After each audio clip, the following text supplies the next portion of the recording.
Bismillahirrahmanirrahim. Assalamualaikum, selamat pagi, selamat berhujung minggu dan salam keluarga Malaysia diucapkan kepada anda di luar sana yang merupakan penonton setia Iris Wanita. Hari ini saya bersama rakan pengacara saya, Yana Samsudin. Seperti biasa. Hari ini awak sihat? Sihat, Alhamdulillah. Sihat. Rasa bijak tak hari ini? Oh, rasa bijak. Ada tak perbelanjaan yang rasa tersangkut-sangkut pagi ni? Biasalah, kalau di tengah-tengah bulan ke awal bulan tu perkara biasa.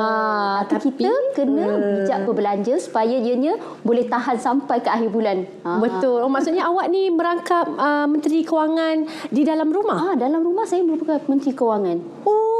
Suami kena ikutlah. Oh, saya terbalik. Saya semua suami. Awak yang habiskan lah. Macam tu pula. Tapi apapun perbincangan kita pagi perbualan biasa-biasa ni, sebenarnya ini adalah kita punya topik, iaitu bijak urus belanja. Ini adalah topik yang sangat penting kerana ia merupakan salah satu nadi ke arah perkembangan satu keluarga yang teguh, tiba pula keluargaan yang teguh ni kan. Betul. Kita nak teguh, kita kena ada satu foundation yang sangat kuat. So tapi kita bukan kita nak bercerita, tetapi tentunya kita ada tetamu. Kita nak alu-alukan lah sebab kita pun bukannya keluar kat TV sajalah gitu kan. Kita ada dekat di media sosial. Kita ada dekat Facebook Iris Wanita, kita ada dekat Instagram Iris Wanita, kita ada dekat TikTok dan juga ada di YouTube. Kalau nak tengok siaran ulangan bolehlah ada dekat situ kan. Tengok baliklah dekat YouTube. Dan kepada anda di luar sana yang mungkin ingin memberikan pendapat dan juga cadangan, anda boleh emailkan saja kepada kami di iris.wanita@gmail.com. Betul. Seronok sangat kalau kita dapat berjumpa tiap-tiap minggu kan. Kerana apa? Kita akan bagikan input-input yang sangat-sangat berkualiti dan sangat memberi inspirasi kepada semua. Tetapi kita ada sedikit bingkisan. Parodi. Kita nak perkenalkan kita punya tetamu pada hari ini. Kita saksikan dulu bingkisan parodi yang signifikan dengan topik kita pada hari ini, Ana. Jadi kalau nak tahu kena tunggulah. Kan. So sekarang kita boleh tengok parodi kita. Dah boleh. Okey, jom kita saksikan. Tuan, saya dan isteri saya datang ke sini. Saya ada RM1 juta. Bagaimana saya nak menguruskan kewangan saya dengan berlakunya adil? RM1 juta tu bukan saya rasa lah, amuan yang sangat besar, jumlah yang sangat besar. Jadi awak sebagai ketua keluarga, awak kena tahu dan pandai nak membahagikan. Pembahagian tu kena lebih adil dan saksama, terutamanya untuk isteri-isteri awak. Dan ada isteri lagi, ada isteri pertama, kedua, ketiga dan kedua? Ada. Isteri kedua? Isteri kedua, ketiga, keempat. Apa ni? Ada kat sini. Apa ni, bang? Saya nak tengok sikit maklumat tu. Betul ke tak ni? Apa ni, bang? Saya cuma tahu data-data dan saya cuma mampu menasihati saja. Apa-apa urusan rumah tangga, hal peribadi semua, settle kat luar. Yang pasti RM100,000 tu dalam poket sini. Betul, tuan? Ini tidak adil.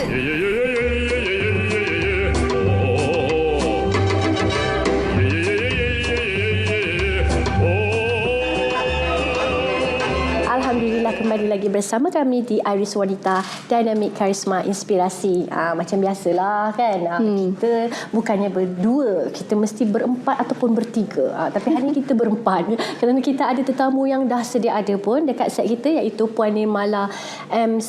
Supramaniam, Ketua Jabatan Pendidikan Kewangan Sektor Isi Rumah AKPK, dan juga Puan Ros Jazimah Abdul Jalil selaku pengerusi Persatuan Suri Rumah Rahmah Malaysia. Apa khabar kedua-duanya?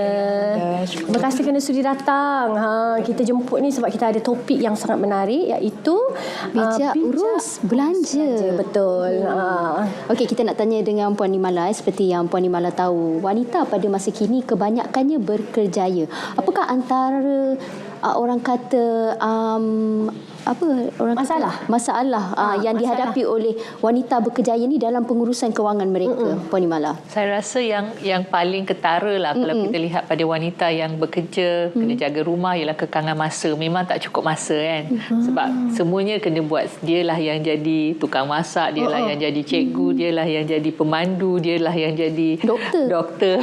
Betul. Lepas tu dia yang jadi tukang cari barang kan. So dia macam multitasking lah. So kalau nak dikatakan bagi mereka yang bekerja, lepas tu kena jaga rumah dan sekalinya, memang kekangan masa satu benda. Dan bila dia nak katakan nak cari ilmu pengetahuan ke, nak menambah baik diri dia, nak membangun, nak kursus ke apa, memang kekangan masa tu yang mengganggu, right? Sebab dia tak dapat nak grow, dia tak dapat nak empower lagi kan. So jadi one main thing kalau kita lihat yang itu. Tapi kalau kita lihat aspek lain dari segi kewangan pun, statistik menunjukkan memang kaum wanita ni kurang mendedahkan, kurang mengambil perlindungan untuk diri dia.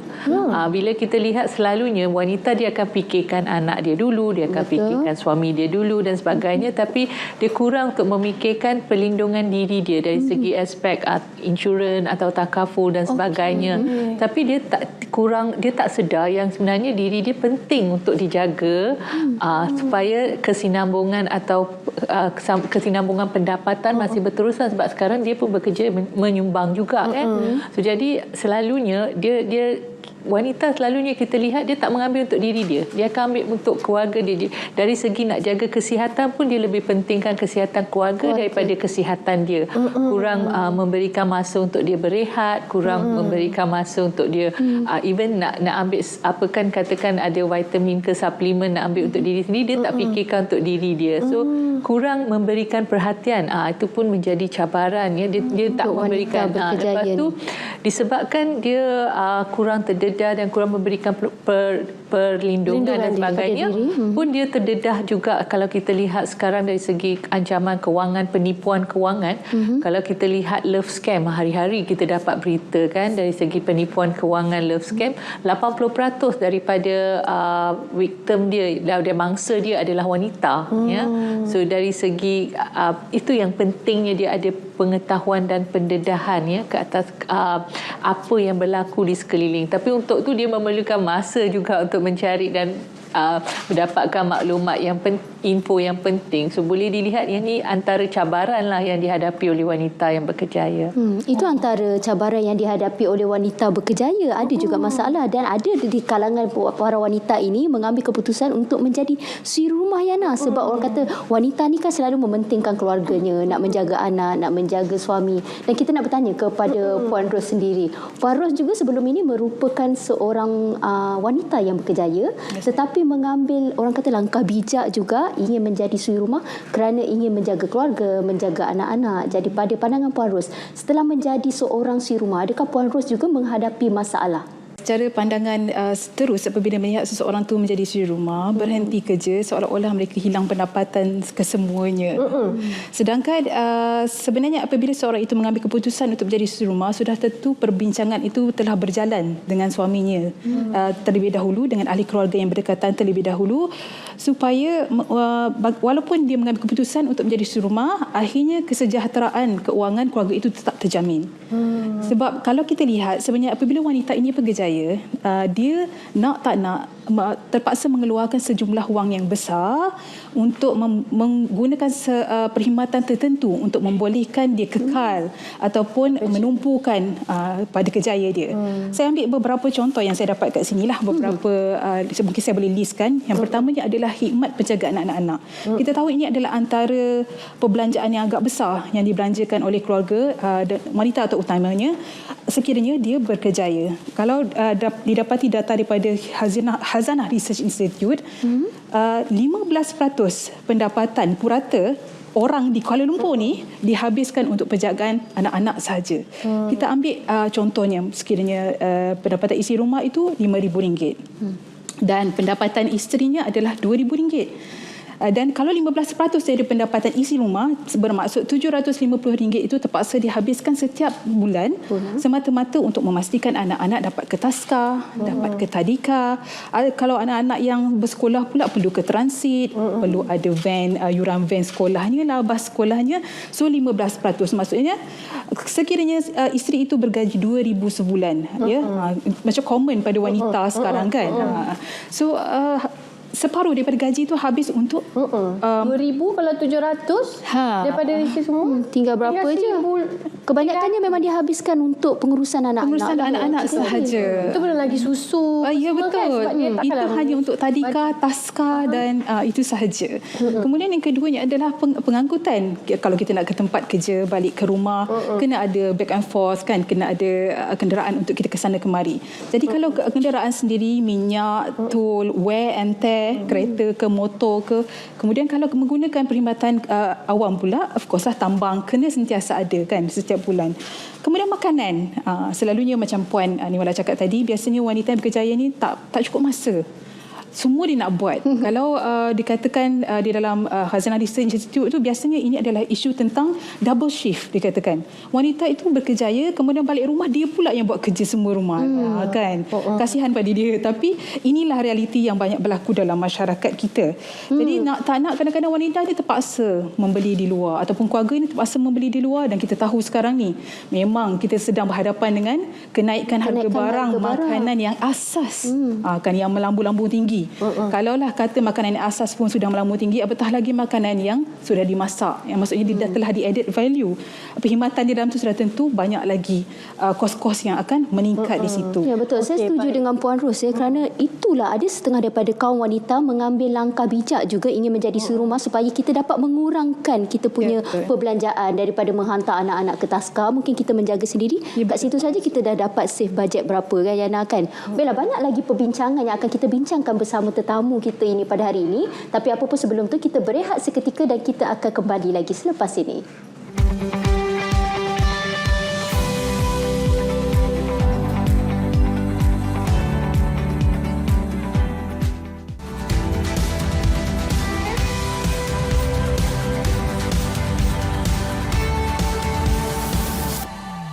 Bijak urus belanja. Yang inilah topik yang masih hangat lagi kita perkatakan dan kita nak tahu juga kan.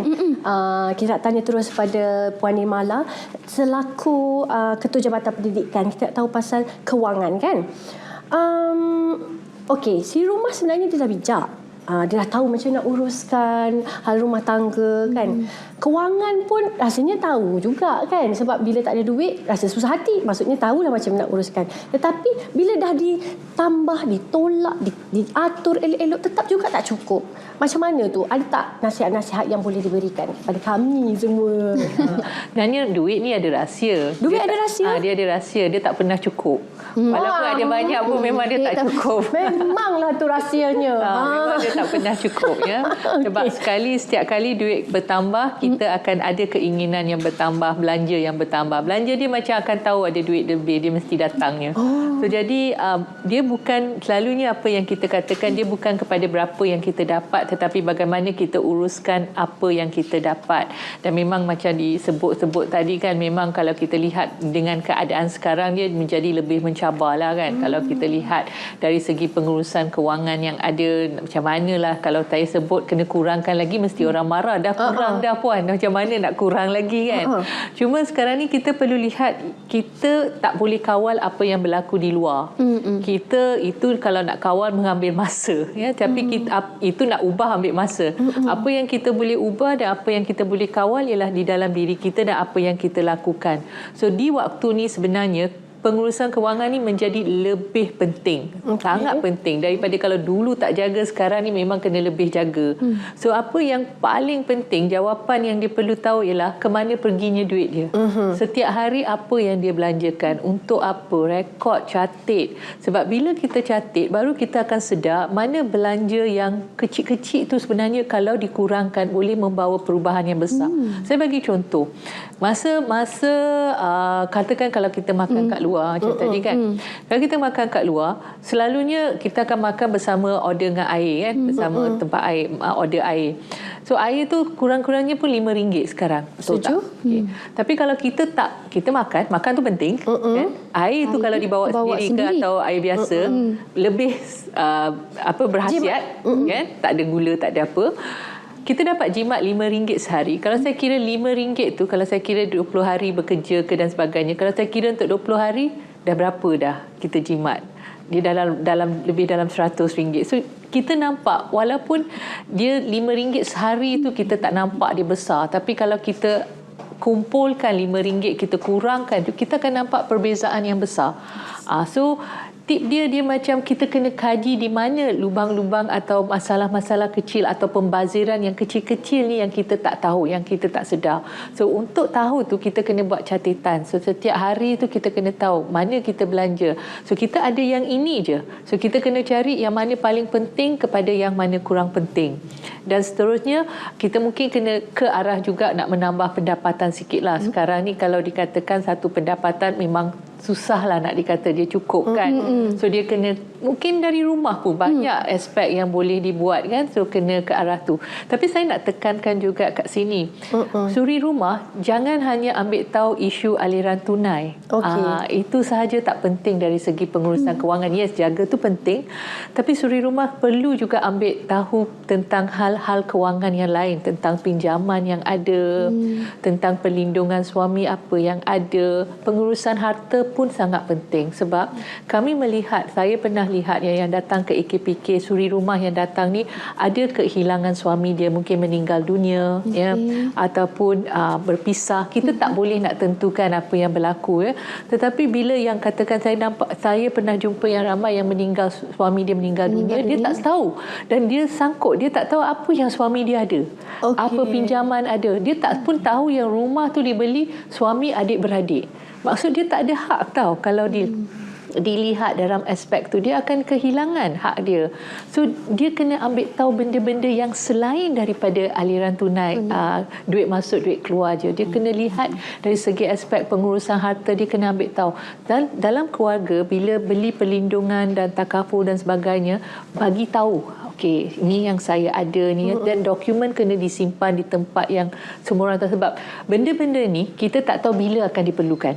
Sebab dia tak beritahu dia datang kan, dia akan tiba-tiba datang dan waktu panik dan waktu begitu kita akan kehilangan. So saya pernah jumpa yang itu yang saya selalu akan bagi tahu wanita, jangan ambil tahu yang duit-duit sahaja, ambil tahu yang lebih besar juga. Kenal apa pinjaman suami ada, apa pinjaman isi rumah yang ada, perlindungan mana, perancangan harta kat mana. Betul, saya bersetuju dengan Puan Nimala katalah, kita jangan hanya menilai kepada, kita jangan hanya tengok aliran tunai itu kan, tapi kita kena catat setiap perbelanjaan kita. Apa kadang-kadang bila kita nak keluar membeli barang-barang rumah pun sebenarnya kita kena catat apa yang perlu kita beli, bukan bila dekat sana dan kita melihat kita beli. Itu yang selalu terjadinya, ambil barang terlebih tu kan. Okey, Puan Ros sendiri sebagai pengerusi Persatuan Suri Rumah, apa yang selalu Puan Ros titik beratkan kepada anak-anak didik ni, boleh kata apa yang selalu Puan Ros tekankan kepada mereka tentang perbelanjaan ataupun pengurusan kewangan dengan bijak ni? Okey, Suri Rumah Rahmah ni memang ditubuhkan. Kita punya singkatan SRR, lebih mudah untuk disebut. Okey, SRR ini memang ditubuhkan adalah bertujuan untuk memberdayakan suri. Maksudnya kita empowered the Suri Rumah ni supaya mereka bijak, semakin bijak dan mempunyai skill yang berkaitan dengan kesuri rumahan ni. Sebab kalau kita tengok kat sana memang tak ada any university ataupun pusat-pusat pendidikan menawarkan khusus tentang suri rumah. Jadi situasi suri rumah ni memang sangat unik, tapi dia adalah kejayaan yang paling tua di dunia sebenarnya. Kan zaman-zaman dahulu ibu kita kebanyakan memang suri rumah kan. Okey, bagaimana agaknya bila saya tekankan di situ tentang pemberdayaan, dan surprising Azura dan juga Yana, kebanyakan suri rumah yang terutamanya duduk di bandar ini adalah suri rumah yang berpendidikan tinggi. Berpendidikan tinggi ini bermaksud dia ada pendidikan diploma dan ke atas. Itu ada sarjana muda, sarjana, malahan ada juga yang PhD. Tapi mereka mengambil langkah untuk berhenti dan menumpukan sepenuh masa kepada keluarga untuk menjadi suri rumah. Jadi maksudnya mereka ini ada akal yang bijak. Betul. Kan, akal yang bijak. Jadi sudah tentu kita perlu design atau satu model ataupun modul di mana itu yang telah dibuat oleh Suri Rumah Rahmah ataupun SRR. Kita telah mewujudkan satu modul berdasarkan keperluan kumpulan yang ini, iaitu suri rumah yang berpendidikan tinggi, di mana di dalam modul itu kita tekankan kepada 3 aspek, iaitu suri dan diri, suri dan keluarga, dan suri dan masyarakat. Bermaksud di sini kita memberdayakan suri ini dan supaya akhirnya dia boleh semula menyumbang kepada masyarakat, kembali kepada masyarakat, keluar semula.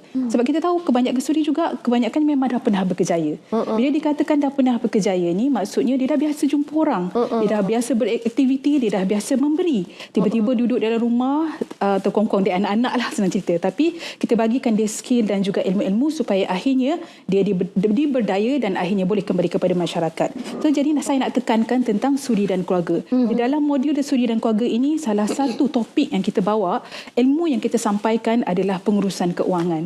Memang betul sangat apa yang Puan Nirvana cakap tadi, di mana apatah lagi suri rumah, maksudnya keluarga itu ada suri rumah, lagilah perbincangan dan planning tentang keuangan itu perlu dijalankan dengan sentiasa, dengan tuntas, maksudnya dibincang dengan sehabis-habisnya. Tidak ada rahsia di antara suami dan isteri, sebab kita nak kata tentang kita nak mengurus keuangan keluarga bersama-sama. Kalau wanita yang berkejaya, kemungkinan pendapatan mereka ada lebihan ataupun mungkin tidak terhad sebanyak itu saja. Tapi apabila hanya ada seorang saja breadwinner ataupun yang bekerja di dalam keluarga, iaitu suami lah, tapi ada juga isteri dan sura rumah suami yang stay at home dad duduk di rumah menjaga anak-anak. Bermaksud kena lagi banyak lagi planning dan perbincangan yang berlaku di antara keduanya. Bagaimana untuk merancang sumber keuangan yang mungkin terhad ini untuk memastikan betul-betul cukup dan kesejahteraan keuangan itu terjaga setiap masa. Jadi memang kalau kita lihat kat mana-mana pun, sama ada wanita itu berkerjaya ataupun menjadi suri rumah ataupun di mana-mana sahaja, dia perlu diberdayakan. Maksudnya dia perlu diberi ilmu yang bersesuaian supaya akhirnya dia bijak untuk membawa diri dalam bentuk apa saja, pengurusan rumah tangga, keuangan, anak-anak dan banyak lagi, insya-Allah. Itu yang lepas ni kita nak kena tanya lagi dengan Puan Ros tentang sikap suami isteri yang mana ada di antara mereka ini yang berahsia tentang kewangan mereka. Si suami yang merahsiakan kewangan, sumber kewangan daripada isteri, isteri juga tak nak berkongsi dengan suami. So lepas ni kita akan bertanya dengan Puan Ros dan juga Puan Nimala, tapi apa pun sebelum tu kita nak saksikan bingkisan dia dan kita berhenti rehat, kita kembali lagi selepas ini di Iris Wanita.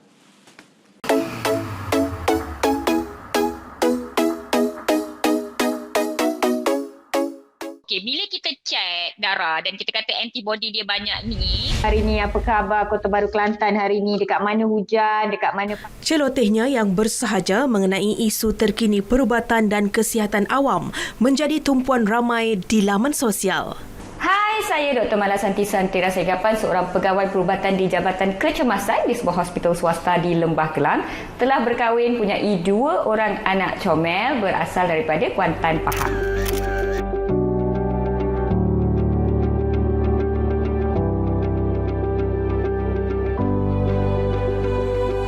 Selain fasih berbahasa Melayu, Dr. Mala Santi Santira Segapan, 39 tahun, juga menggunakan bahasa yang mudah difahami dalam menjelaskan sesuatu isu perubatan. Tidak hairan jika celoteh doktor wanita yang kian menjadi sebutan ini sememangnya ditunggu ratusan ribu pengikut media sosial.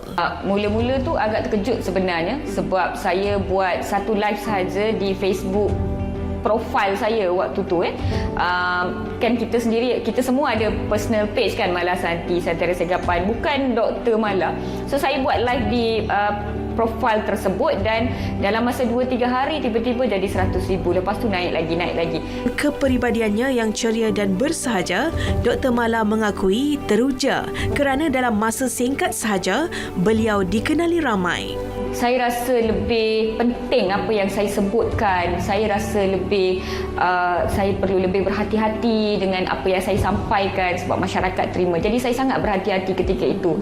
Saya pastikan tak ada siapa yang tunggang dengan apa yang saya nak buatnya dari segi produk dan sebagainya. So saya nak masyarakat terima apa yang saya cakap secara jujur. Kepetahan anak jati kelahiran Kuantan, Pahang ini berbicara dalam bahasa Malaysia, menambah keterujaan netizen untuk menonton setiap video yang dikongsinya di media sosial. Buat masa sekarang, apa yang saya kongsikan adalah berkenaan dengan info kesihatan secara umum. macam mana seseorang individu perlu cakna tentang kesihatan mereka sendiri. Bagaimana seseorang individu boleh mengambil alih tentang kesihatan dia. Sebab ramai rasa kesihatan ni adalah pada doktor. Kesihatan ni adalah dekat klinik dan dekat hospital. Misi dan visi saya adalah untuk mempengaruh kebanyakan atau semua rakyat Malaysia untuk mereka faham bahawa kesihatan adalah dalam diri mereka. Tugas mereka, tanggungjawab mereka untuk jaga kesihatan mereka, nyawa mereka, tubuh mereka. Itu adalah tanggungjawab setiap individu. Saya kongsikan secara santai, secara mudah supaya bila seseorang itu mengalami situasi tersebut, mengalami penyakit tersebut ataupun orang di sekeliling dia, dia boleh berbuat sesuatu. Kenapa saya masih boleh rasa senang dan seronok jadi doktor adalah disebabkan oleh saya tanamkan dalam diri saya bukan tugas saya untuk menyelamatkan nyawa sesiapa pun. Ajal dan maut di tangan Tuhan. Tugas saya adalah untuk memberikan rawatan yang terbaik. Jadi saya rasa bila saya lebih memahami, bila saya lebih menjiwai pekerjaan doktor ini, itu sebenarnya seronok. Ada kepuasan dalam pekerjaan ini. Sebagai seorang doktor yang juga bergelar ibu kepada 2 orang anak yang masih kecil, Dr. Mala akui beliau sangat bertuah kerana memiliki suami yang sangat membantu dan sentiasa memberi semangat kepadanya untuk kehadapan. So, inspirasi saya adalah ibu saya, cikgu saya, suami saya. Mereka adalah inspirasi-inspirasi saya. Dari segi untuk berjaya dan apa akan berlaku jika saya gagal. Bagi saya rasa hari ini saya menjadi diri saya adalah kerana saya tidak pernah percaya terhadap tuah dan saya juga tidak percaya terhadap sesuatu yang jatuh kat riba kita dengan mudah. Orang tu lahir cantik jadi dia bertuah. Orang tu memang tinggi putih jadi dia bertuah. Jadi bila kita rasa bertuah, blessed with that, kita tidak bekerja. Saya percaya pada usaha keras dan itu inspirasi saya. Walaupun sudah berjaya sebagai seorang doktor, namun Dr. Mala tetap mempunyai impian untuk menyambung pelajaran dalam bidang lain untuk menambah ilmu pengetahuannya. Saya rasa kalau saya bekerja keras, saya jujur dengan sesuatu niat, Tuhan akan pulangkan apa yang sesuai dengan usaha saya. So dari kecil itu inspirasi saya. Kalau saya kerja keras saya akan dapat. Kalau saya malas saya tak akan dapat. Kalau kita nak hidup dengan tenang dan berjaya, bagi saya kita semua kena bersedia untuk mati. So kalau setiap hari kita bangun dan kita ingat bahawa bila ajal saya sampai, saya akan mati juga. Saya rasa kita akan lebih jujur, kita akan lebih takut, kita akan lebih bertanggungjawab dan kita akan lebih tenang. Jadi bagi saya kata-kata inspirasi paling mudah adalah kalau anda nak hidup dengan jaya, dengan tenang, bersedialah untuk mati. Dia, Dr. Mala Santi Santira Segapan.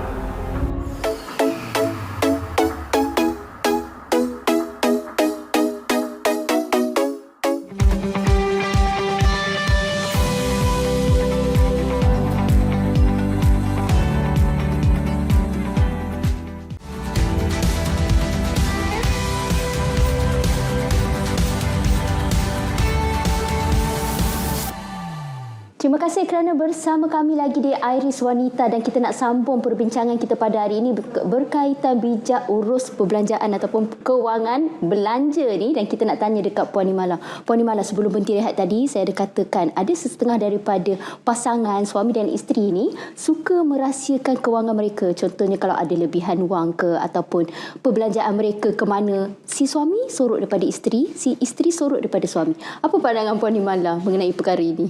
Memanglah kalau nak berterus terang tentang semua benda sangkut juga kan. Macam ada juga orang cakap small lies lah. Tapi apa yang penting ialah bila dari segi pengurusan kewangan bersama, paling penting ialah kena berkomunikasi secara berterus terang. So pada awalnya juga dah kena ada maklumat kewangan. Mereka kena berbincang bersama, ada maklumat kewangan bersama dan kena wujudkan akaun untuk keluarga. Maksudnya perbelanjaan ini adalah perbelanjaan untuk keluarga. So untuk keluarga inilah yang akan dibelanjakan setiap bulan dan ini yang diperlukan. So kita kena wujudkan. Saya pernah lihat pasangan yang doktor, dua-duanya doktor, jarang berjumpa jumpa pada awalnya shift lain-lain. So mereka akan letak satu buku dekat depan rumah. Setiap kali balik dia tulis perbelanjaan masing-masing. So sebulan sekali mereka akan duduk sekali melihat okey apa perbelanjaan masing-masing. So walaupun jangan bagi alasan masa tak ada. Sebenarnya masa tak ada pun boleh dilakukan. So jadi yang pentingnya kita kena faham yang kita buat yang ni adalah untuk matlamat bersama, untuk keluarga juga. So that foundation tu kena kuat. Bila kita tahu kenapa kita buat, barulah dia tak akan berhasil. Okay, so jadi yang pentingnya kena ada. Tetapi ada kalanya pakar-pakar juga mengatakan bagusnya juga kalau kita bagi fund money lah sikit. Okay, katakan daripada bajet yang ada, tak apa Azura ambil lah RM300 ni, tak apa Azura tak payah bagi akaun untuk RM300 ni. Ini maksudnya fund money. So sama-sama ada fund money. So tak adalah rasa susah sangat lah beli teh tarik pun kena bagi tahu isteri ke. Ada Macam tu. Macam dia rasa dokumentasikan. Dia macam tak ada freedom langsung. Ini akan boleh katakan tension lagi hubungan mereka ya semua. So boleh ada fund money. So katakan dalam keluarga boleh buat satu persetujuan. Okey, kalau saya nak berbelanja apa-apa melebihi RM200, saya kena bincang. Kalau nak beli apa-apa barang melebihi RM200, kita kena bincang. Kalau bawah tu setakat tu boleh lagi. Lepas tu yang paling penting bincang juga tentang kita masih menjaga keluarga masing-masing. Ada mak ayah sendiri dan sebagainya kan, adik-beradik bincang juga tentang tu, apa yang boleh di mana berapa dan sebagainya, kita bincang juga. So dan pakar juga mengatakan bagusnya, sebab saya kena sentuh isu psikologi kat sini, sebab dia bukan setakat ilmu, sebab dia melibatkan emosi kan. So jadi dia kata juga adakan hari untuk berbincang kewangan, macam financial date day. Kita bincang hanya untuk kewangan, bawa keluar makan, sebab kalau gaduh pun orang lain ada kan, so pergaduhan pun senyap sikit kan sebab makan kat restoran kan.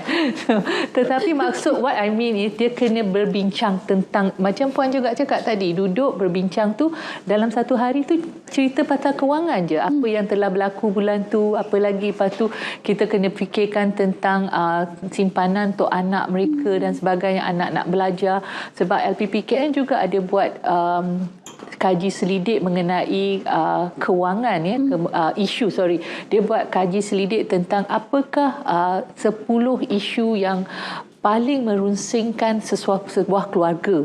Yang top 3 dia ialah berkenaan kewangan. Yang paling merunsingkan ialah tentang kos pembelajaran anak mereka. Yang kedua, kos perubatan. Yang ketiga, kos perbelanjaan keluarga. So tiga-tiga pun mereka runsingkan ialah kewangan. So adalah lebih penting untuk dia berterus terang, berkomunikasi, tapi boleh letakkan separate fund money dan sebagainya. Lepas tu simpanan pun kena ada simpanan keluarga, dan ada juga simpanan sendiri sedikit ya, di waktu kalau ada kecemasan dan sebagainya, tak payah nak bergantung, kita ada juga. So yang itu pun penting. So jadi yang paling penting tetapkan matlamat. Okay, dalam 10 tahun saya nak lihat keluarga saya ke mana, nak achieve apa, dalam 20 tahun keluarga nak achieve apa. So dia bila dia dah ada planning sebegitu, dia adalah tujuan atau apa orang kata motivasi untuk melakukan apa yang dia perlu lakukan sekarang. Sebab kalau kita tak ada motivasi, kita ambil ni sebagai rutin sahaja, kita takkan buat. Di masa itulah kita akan cari jalan bersembunyi, kita cari jalan nak menipu, kita akan cari, sebab kita tak ada hala tuju. Okey, kita nak tanya sambung sikit saja sebab nak tahu antara sedikit tips lah mungkin boleh diguna pakai oleh penonton di luar sana dan kita semua, antara perbelanjaan sendiri dan keluarga ataupun simpanan sendiri dan keluarga, mana satu yang paling penting? Bagi saya kedua-duanya penting. Tapi of course bila kita berkeluarga, keperatusan dia ke keluarga lebih. So mungkin untuk simpanan sendiri dalam 10%, kita simpan lagi untuk sendiri, tapi selebihnya memang akan untuk ke keluarga, sebab perbelanjaan pun banyak kan dan sebagainya. Saya bagi tips macam suri rumah kan. Dia kata macam manalah puan saya nak simpan, saya tak ada duit kan, macam mana saya nak fikir untuk simpanan sendiri saya kan. So kita pernah bekerja bersama dengan kaum keluarga suri rumah, sebab kita bukan setakat nak menyelesaikan masalah saja ya, kita ada pendidikan kewangan juga. So kita ada pencegahan juga supaya jangan jatuh ke masalah. So kita bagi ceramah. So dia orang mula dengan simpan RM1. Ada RM1 dia simpan sehari dia simpan RM1. Sebab daripada duit belanja dia tak susah dia untuk dapat sehari RM1 tu kan, dia simpan. Sebulan dah RM30, setahun dah RM365. So dia dapat simpan. So dia ada seorang lagi, dia kata setiap kali dia dapat duit hijau, dia simpan. So dia simpan, akhir tahun dia ambil gambar, dia hantar kat kami, RM3,000 ada. So daripada duit-duit yang ada, dia mula simpan. So jadi simpanan tu lepas tu yang kami sarankan juga, pergilah buat caruman supaya hari tua dia boleh dijaga juga kan. So caruman macam di KWSP ada caruman untuk suri rumah kan. So gunakan aspek-aspek begitu supaya dia adalah sedikit duit di hari tua dia nanti. Sebab kita hanya boleh merancang, kita tak menentukan. Betul. Sebab tu kita kena bijak merancang kewangan kita. Boleh sebenarnya kita simpan untuk diri sendiri dan juga untuk keluarga kan. Larikan sikit, simpan untuk diri sendiri. Betul. Tapi sekarang ni kita pun tahu di era globalisasi ni segala-galanya barang mahal Macam saya nak tanya dengan Puan Ros, segala-gala barang ni mahal. Kewangan untuk pengurusan anak, nak hantar ke taska pun tinggi, dengan nak beli insurans untuk anak, simpanan untuk anak. Macam mana Puan Ros sebagai seorang suri rumah, kita nak membiasakan diri kita ni dengan peningkatan perbelanjaan pada masa kini? Ya betul. Puan Zura. Masya Allah, seronok dengar Puan Nimala bercakap tadi. Banyak sebenarnya tip-tip saya rasa saya sendiri boleh guna. Ya betul. Bila kita katakan tentang keuangan, macam Puan Nimala tekankan tadi, perkara yang paling penting adalah kena merancang dan terus merancang. Kerana kita nampak keadaan ekonomi kita sangat dinamik. Sekarang ni keadaan ekonomi kita makin mencabar dengan kenaikan harga barang, dengan kita punya demand pun pada perkhidmatan makin banyak. Lagi-lagilah kalau kita duduk di bandar ni. Kalau orang kata kalau keluar tu tak ada duit, baik jangan keluar. Kan? Duduk kat rumah je kan. Jadi kalau saya sendiri, dalam keluarga saya sendiri, suami saya adalah pakar perancang dalam kewangan dalam keluarga. Saya ni tak boleh, saya boros. Macam tu. Tak saya boros. normal, sebab perempuan kan kita suka membeli. Kita macam kita tahu ruang-ruang untuk spend. Selalunya memang kalah dengan anak-anak lah, senang cerita kan. Betul. Setuju. Kan? Untuk diri sendiri kedekut, tapi dengan anak tiba-tiba ada duit kan. Okay. So kalau untuk keluarga saya sendiri, memang suami saya akan merancang setahun ke hadapan. Jadi maksudnya di sana kita tahu apakah perbelanjaan yang paling asas kena ada dalam keluarga tu. Nak tak nak, setiap bulan kena ada untuk memastikan kelangsungan hidup keluarga itu akan ada. Contohnya makan, utility bill, sewa rumah ke. Kalau tak ada sewa rumah, macam mana pula nak duduk rumah ya tak?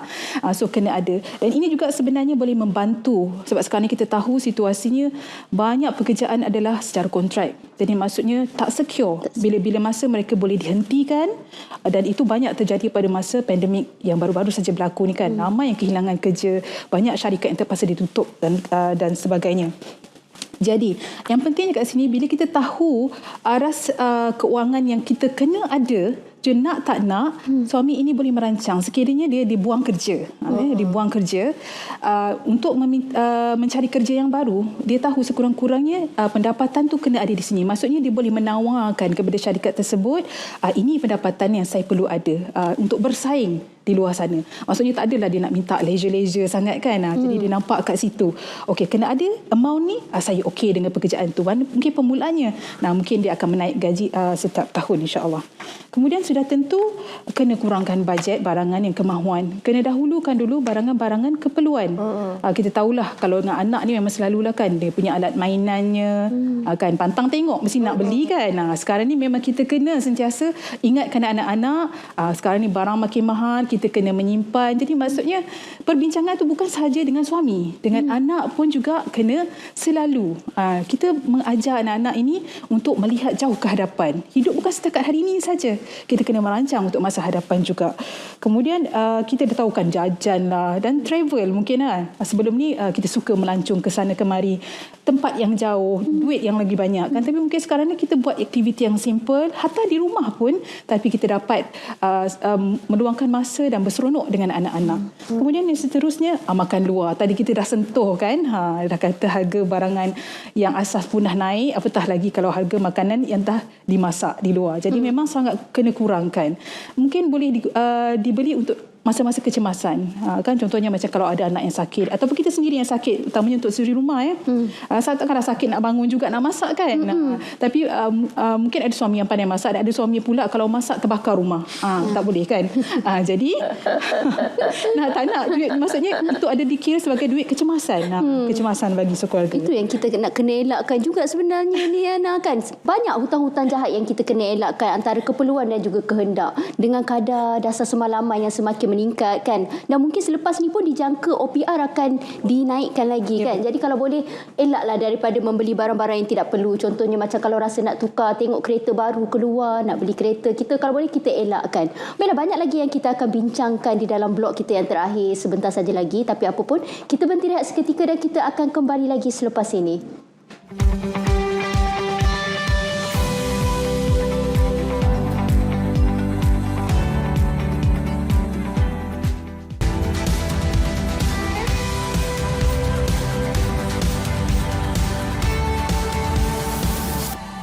Iris Wanita kembali lagi dan kita dah pun di penghujung-hujung. Biasa kalau hujungnya kita akan korek lagi banyak. Tapi dia padat. So kita nak teruskan soalan kepada Puan Nimala. Nak tanya sedikit tips. Macam mana kita nak menguruskan kewangan walaupun keadaan akaun keluarga kita sudah negatif. Kronik kan soalan kan. Silalah jawab untuk kami. Negatif pun tak apa, boleh buat lagi. Itu yang saya cakap, tidak kita pada berapa yang kita dapat. Sebenarnya semalam pun dengar ada orang bercerita kan, sebenarnya orang yang tak ada duit, isu dia satu je, dia kena cari duit. Tapi orang yang banyak duit, lagi banyak isu dia sebab tak terkawal kan. Tapi back to pada ni, paling penting ialah fokus. Kita kena ada fokus dia, apa yang kita nak buat. So kita nak perbaiki kedudukan kewangan daripada negatif ke positif, itu fokus kita. Jadi kita fokus. So fokus dia F, saya mulakan dengan fokus tu ya. F tu fikir dan buat perancangan. So sekarang ni dah ada fokus, kita nak perbaiki. So sekarang ni kita fikirkan apa perancangan yang kita nak buat, apa langkah yang kita nak lakukan. So kita kena rancang. Planning tu penting. Lepas tu O tu kita nak orak. Okay, kita dah rancang, kita kena orak kepada langkah untuk berubah. So saya nak tukar apa yang sedia ada. Kena tukar cara masa membeli nak tukar ke masa nak simpan duit ke, atau nak belanja rumah ke, apa yang kita nak tukar. So kita ambil langkah dia. Lepas tu K tu yang paling penting, kena kawal emosi dalam ni. Sebab walaupun kita rancang dengan secantiknya, akan berlaku gangguan. Kita kena bersedia. Kadang-kadang kita kan, orang akan give up. Masalahnya kita akan give up. Kita akan berputus asa. Alah, aku buat macam mana pun selalunya terjadi yang lain. Aku fikir yang lain, ni yang terjadi kan. So tak apa, jangan give up. Yang ini memang akan berlaku. So tapi kita akan, you keep on trying lah. Orang kata sentiasa cuba. So kawal emosi tu. Ya, itu penting. Lepas tu E, you of course urus kewangan. So tengok pada kewangan, tengok hutang. Jangan tunggu sampai hutang terlalu lama. Datang pada AKPK, kami boleh membantu ya. Dan perkhidmatan kami pada mereka yang datang adalah percuma. So bukan saja untuk menyelesaikan masalah. Nak belajar tentang kewangan pun kami ada platform-platform dia. Kami ada kelab baru, Her Duit Club. Her Duit Club di FB, Facebook. Dia khas untuk wanita sahaja. Her Duit Club boleh join dan banyak tips-tips yang kami kongsikan untuk kaum wanita. So joinlah juga ya. Dan of course S tu simpan, kena simpan. Simpanan itulah yang akan membantu kita di waktu yang susah, di waktu yang diperlukan sangat. So fokus pada masalah yang ada. Fokus ya nak. Fokus kita. Baiklah, balik ni saya akan buat tanpa keadaan fokus. Okey, Puan Rus, sebagai penutupnya, mungkin Puan Rus ada pesanan buat si rumah kita supaya terus kekal sihat, kekal orang kata bermotivasi dalam menguruskan kewangan dengan bijak. Okey, sudah tentu Puan Azura, sebab wanita ni merupakan tulang belakang pada keluarga. Kalau wanita itu terjadi apa-apa atas wanita itu memang susahlah, memang tunggal langgang lah senang cerita keluarga tu kan. Jadi memang wanita nak tak nak dia memang kena memfokuskan pada diri dia sendiri dahulu. Jadi memang betul apa yang Puan Nimala kata tadi, memang nak tak nak wanita ni memang kena pandai menyimpan, kena pandai mengurus, kena pandai anda mencari ilmu lebih daripada sekadar bagaimana menguruskan keuangan secara dasar saja. Memang kena ambil tahu tentang pelan-pelan perlindungan, mungkin hibah ya, hibah pun ya, di mana sekiranya berlaku kematian di salah satu pihak akan dapat sejumlah wang yang besar. Ini saya bukan nak menjual produk, tidak. Saya bukan ejen ya, bukan ejen, tapi itu adalah satu langkah yang sangat bijak. Sekurang-kurangnya sekiranya keluarga itu ditinggalkan, biarlah dalam keadaan dia bersedia. Bukan hilang segala-galanya ya. Kemudian saya yakin kerajaan kita juga mempunyai insentif beberapa insentif yang khas untuk suri rumah, contohnya seperti air suri. Mungkin pernah dengar pun Azura dengan ni. Pernah dengar juga yang baru-baru ini satu isu hangat yang dibincangkan di Parlimen, iaitu skim keselamatan sosial suri rumah ataupun SKSSR, lebih kurang macam SRR pula ya. Yang ini di bawah Perkeso ataupun SOKSO, di mana dia mengadakan satu caruman khas untuk melindungi suri rumah ini. Yang sangat bagus, kami sangat menyokong idea ini kerana wanita yang bekerja di rumah memang sentiasa terdedah dengan bahaya. Ada bahaya-bahayanya tentu. Memasak, memotong, semua tu ada bahayanya. Dan air suri ini juga sangat bagus. Cuma sayangnya dia hanya tertumpuk untuk kumpulan B40 saja. Jadi kami harap selain daripada perancangan keluarga yang mantap di kalangan keluarga nukleus dan keluarga yang lebih besar ini, diharap kerajaan juga menyokong golongan suri rumah ini dengan skim-skim bantuan yang lebih banyak, skim-skim kesedaran dari segi ilmu dan juga psychological, supaya dia mampu untuk mandiri, dia mampu untuk membela dirinya sekiranya berlaku apa-apa kepada sang suami ataupun breadwinner of the family. So insya-Allah banyak lagi sebenarnya. Banyak inisiatif yang telah disediakan kerajaan bagi membantu keluarga Malaysia ni. Sebab Puan Azuraya, sebab golongan M40 pun juga terasa dengan kenaikan harga barang ni. M40 pun terasa himpitan ataupun desakan ataupun tekanan itu. Jadi bukan B40 saja tumpuannya sekarang, tapi golongan suri rumah di golongan ekonomi yang lain juga. Apa pun kita berdoa, sebab ini adalah harapan, inilah suara kita. Itulah gunanya Iris Wanita, untuk kita menyuarakan hak kita, pendapat kita. Yes, kita meraihkan apa saja yang dikatakan dan menjadikan ianya inspirasi. Baiklah, Iris Wanita melaburkan tirai pada hari ini. Saya Azura Mokhtar dan juga rakan pengacara Yana Samsudin. Assalamualaikum. Kita jumpa lagi minggu depan. Assalamualaikum.